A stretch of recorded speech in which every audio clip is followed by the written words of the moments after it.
জীবনটা কষ্টের, কিন্তু বোনটার মুখে হাসি দেখলেই সব কষ্ট ভুলে যাই। ভাইয়া আজ আর হাঁটতে পারছি না। তুই বললেই তো তোকে ছেড়ে দিতে পারি রে, চল। ভাইয়া আমার বান্ধবীরা সবাই স্কুটি নিয়ে কলেজে যায়, আমাকে স্কুটি কিনে দেবে? ইনশাআল্লাহ তুই দিব। ভাইয়া আমি জানি তুমি কষ্ট পাও, আমি শুধু বলেছিলাম। তুই শুধু পড়াশোনা কর, তোর স্বপ্ন পূরণ করা আমার দায়িত্ব।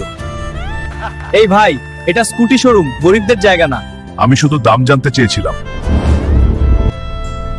10 লক্ষ টাকা, এই টাকায় আমার বোনের স্বপ্ন পূরণ হবে।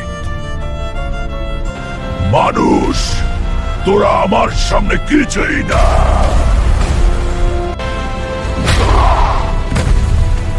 বন্ধুরা সাবস্ক্রাইব, লাইক, শক্তি দাও।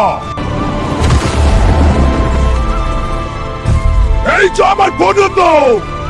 আজ থেকে তুমি এই শহরের নায়ক। আমি নায়ক না, আমি শুধু একজন ভাই। ভাইয়া এটা কি সত্যি আমার? হ্যাঁ রে, তোর স্বপ্নের দাম কোনো টাকায় হয় না।